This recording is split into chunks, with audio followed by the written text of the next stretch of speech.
So, kanpai, that means pretty much cheers in Japanese.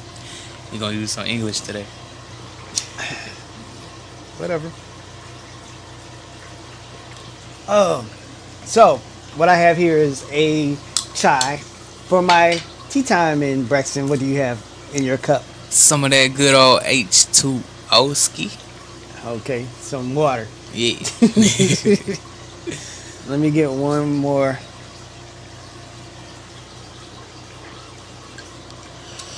Because that's good.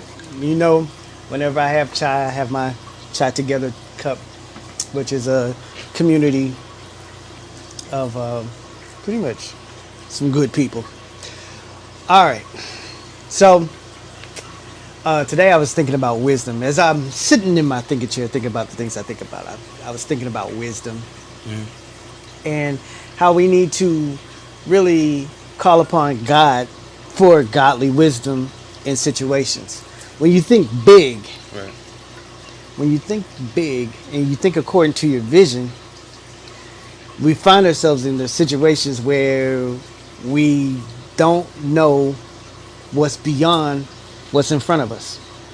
For sure. Because the vision is so big, and God calls other people to come alongside of us and to lead them and guide them, or just to find ourselves in situations where God has put us in. We can't get out of it on just conventional, I'm a smart guy. I can figure this out on my own. Yeah. So, reminds me of a story I read of this missionary. He went to a faraway place. I don't know if it was Africa or Asia or somewhere. But he preached the gospel, and God led him there. I mean, God led him there, and he did what God called him to do.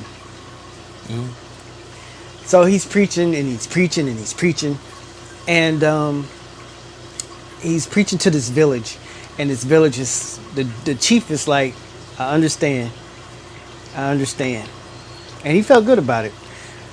The next morning, as he got up, he was going on his way, and all of the village came to his hut where he was staying at.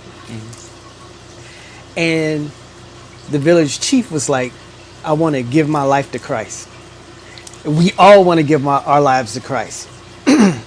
And you know, hallelujah, everybody celebrating and everything. He's Praise like, God. in honor of you coming to our village, we're going to have you.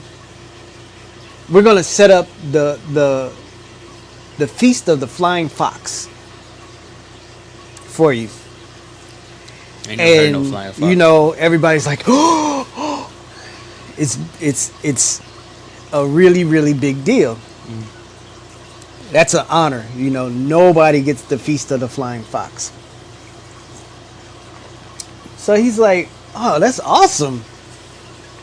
But, you know, in his mind, he's like, foxes don't fly. Right. Yeah. Are they going to kill a fox and prepare it? And then put him on a Delta flight. No, I don't know. He's wondering what this feast of flying fox is. So he's watching them, you know, start to prepare for the feast of the flying fox. And if you know about flying foxes or foxes in countries where they are, what do you think of flying foxes? Think of a Dr. Seuss book. Okay, well, it's a bat. Oh. It's a bat, and Yikes. you know, in other countries, bats are pretty large, so they call it a flying fox when it translates. And so they were preparing the bat, and in this village, to prepare a bat, they take the bat, they don't debone it, they don't defur it, they don't skin it. It goes in a pot of boiling water whole, with seasoning, spices, and stuff. Delicious. Yummy. And you know, he's like, He's not very. He doesn't want. He just got these people to Christ. He don't want to just like. Ship 'em. I ain't eating that. Yeah. Cause they don't play like that. It's like being disrespectful. Yeah. Yeah. This great honor, you're like, nah, I'm good, fam. So this is what he did. This is what he did. He prayed. He said, he prayed and he was, God, how I don't want to be a part of this. Could you please help me? And God was pretty much just like, I got you. And they boiled the bat, and he's sweating bullets, and they're all at the table. And he looked around. He said, I know God got me. He looked around the table, and his translator was highlighted, a glow. And he looked at him, and that was his answer. So this is how he got out of it. All right. There was like, in honor of you and us coming to Christ, we want you to participate in this the Feast of the Flying Fox. And he said, I am not worthy of this meal. But you know who is? My translator. And he said, if it wasn't for this translator, if it wasn't for my friend, I would never have found this village. If it wasn't for my friend, I could not have preached the gospel and you be saved by the glory of God. Right. If it wasn't for my friend here. He is worthy. Two things happened. The translator broke down and cried. That was the biggest honor he ever had because he was part of that culture. The Feast of the Flying Fox was for like dignitaries, for like the president, and he said that he was worthy of it. So he broke down crying, and he's just like, I've never been so honored in my entire life. And the whole village was like, this is truly a man of God, because nobody would ever give up the Feast of the Flying Fox. So they just like, this man must be humble and special. The translator? This man is special. This man is honorable. And I was thinking of that, and I was like, does God lead you according to your vision, or what God gives you? Does he lead you into situations where, let's put it this way. First off, and this is my reflection time. Am I calling on God's wisdom in my everyday practices, in my everyday situations? Am I another thing is, am I thinking so small that I don't need God? I don't need help. I'm gonna tell you that when we get into our vision and we start doing big things, we start asking God for God's help. He starts to set things up. He starts to open doors for us. And when we walk through those doors, we don't know what's on the other side of it.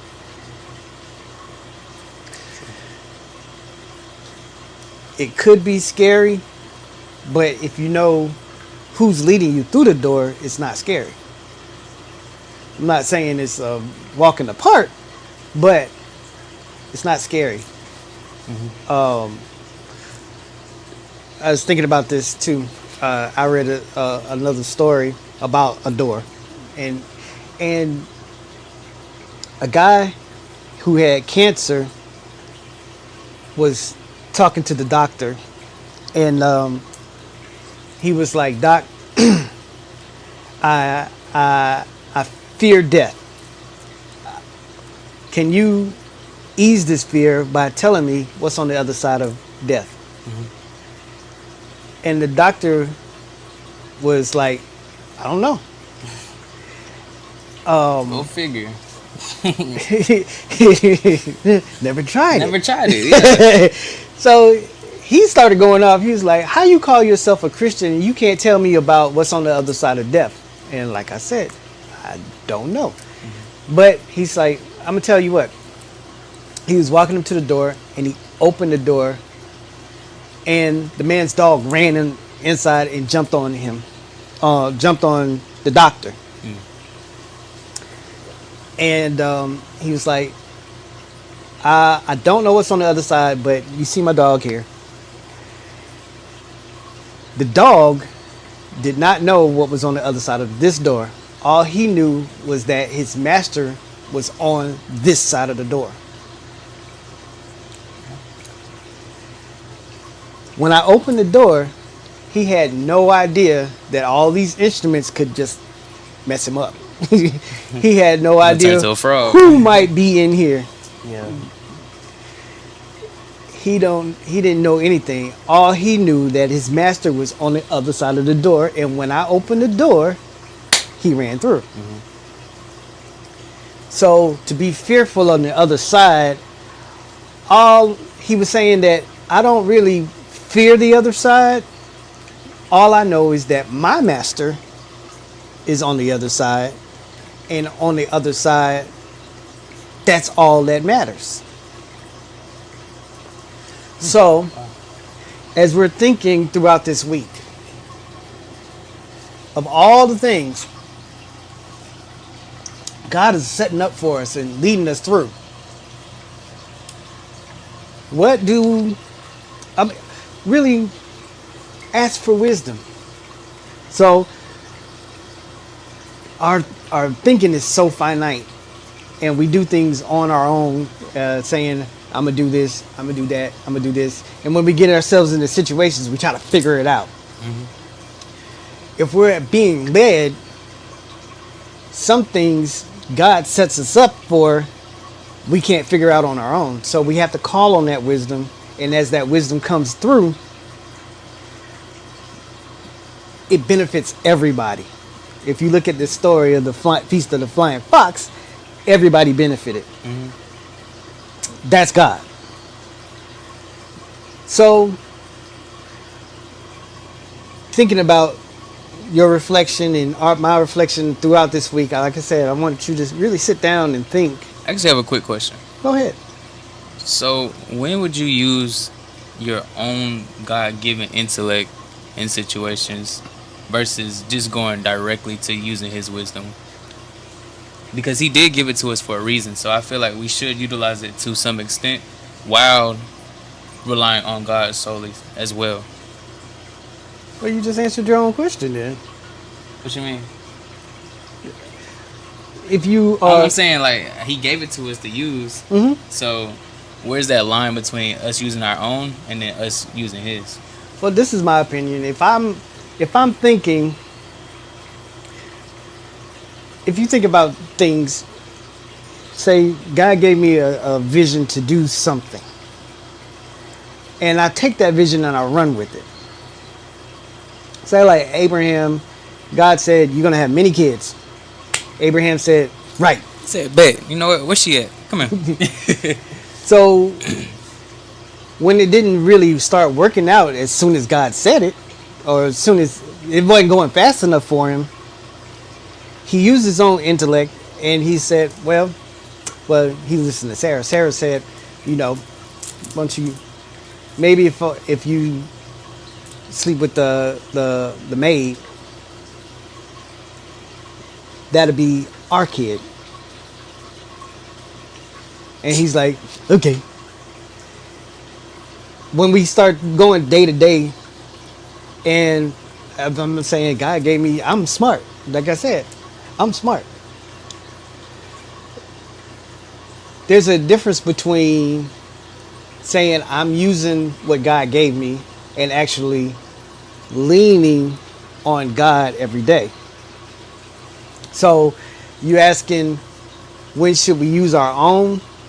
You're always going to default to that because it's you. But here's the but. those who in Proverbs it says like lean not unto your own understanding because it's here Oh, okay. So and it's not. he It's on the directs our physical plane. paths. Yeah. He directs our paths according to how he's setting things up. So if I wake up and I say I'm gonna do this, that's good. It's good to have a plan, but it's even better to say, God, what are we gonna do today? And I wait for an answer. And when I get the answer, I do it. That's going to produce more godly fruit than me trying to do it on my own in God's name. Okay. Okay? Wow. So I can say I'm going to do this, and do nothing, which is more mainly Man, that every happens. day. Yeah. Oh dang! You know, I said I'm finna get this whole list accomplished. You know, doing one thing and being like, you know what? It's been a wonderful day. Let's call it one. Yeah. Or I can just say, well, God, open doors. Show me the doors that you're opening. Let me hear what you're doing. Let me see what you're doing. And help me to make it through it. And don't let me miss it. Whatever you do, don't let me miss it. So always being a constant leaning on God. I need this. I need your help with this. I need your help with this. I need your help. So much so it's just like, here, will you just do something on your own? But I'm leaning on you for everything.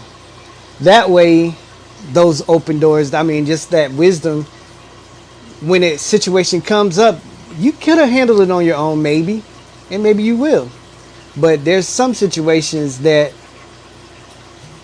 we get our results that are man-made results, and then we get God-sized results that everybody benefits, and not just us. Because we're going to think I'm looking out for the number one right here, me. Big dog, not the little one. So, but God, when he sets things up, everybody benefits. That's fair. And that's how you know God did it when everybody wins.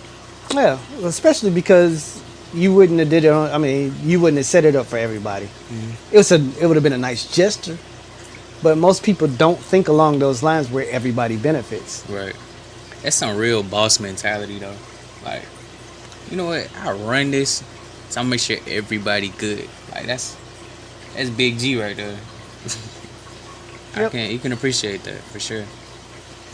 And so what does leaning on God's wisdom look like? Is that you just talking out loud? Are you in your secret place? Like what does that look like? For me, in a physical space.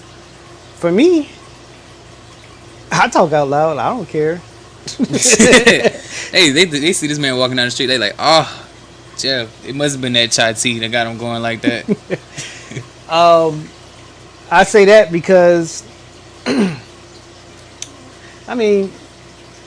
for me, and what I've taught y'all all growing up is prayer is a two-way communication. So if it's out loud or if it's, on my knees begging, it's a two-way communication. So I'm praying and I'm listening. And I'm praying, I'm listening. Now, sometimes I'll pray, am I to go through this door? And I listen and I don't hear anything. Sometimes I need to be still. Sometimes it doesn't just automatically come. But a lot of times it will. And the more in tune, if you use I don't know if you remember talk strategy, which is turn-based, and we'll have to go over that some other time. But talk strategy, where you're listening and you keep it going, you're taking action, you're tuning in, you're listening, and when you get the answer, you act on it. There's a point where the answer comes and you know it came, and you say, "Was that God?" And you just wait. I'm still waiting on the answer. And he's like, man, I just gave it to you like 15 times, man. What you gonna do? Yeah. And I was like, bro, you got to make a move after this one. So once the more in tune to the easier it gets to hear and to act on it. Okay, that makes a lot of sense. Like, the more you listen, the more you'll be able to understand his voice and execute whatever he's telling you to do. Yep. Even if it goes against what you thought he was going to say. That's where you that's where you really have to trust and have that faith that, you know what, all right, God, your will be done, not mine. Hmm. And it is what it is at that point. So Because a lot of times we'll ask and say, well, scripture says this, and I know you want this to happen, so I'm praying according to your will. Even though we have our own motives on the backside of it. But like I said, God usually works for everybody benefits. And not just everybody, but mainly he gets the glory from giving you the vision and you praying on that vision. So if my vision was to change all of Statesboro, when I pray and he gives me something to do, it benefits all of Statesboro and he gets the glory. Now, if I try to say, well, I want to go to this city council meeting and I want to become mayor, that would change everything. Right. God make me mayor. And he says, no, I got to be fine with that. Even though I'm in my mind, I think me being mayor would be beneficial to everybody. But that's me thinking. right. I could get in that mayor seat and just tear the whole city up and we all be destroyed. And you know what? This was me thinking at the same time. Yeah, that makes a lot of sense. I understand. So, anything else? Nah, you did a phenomenal job answering my questions. I appreciate it. Thanks. And we can talk anytime. As always. Thank y'all for listening. As always. Kampai. Kampai.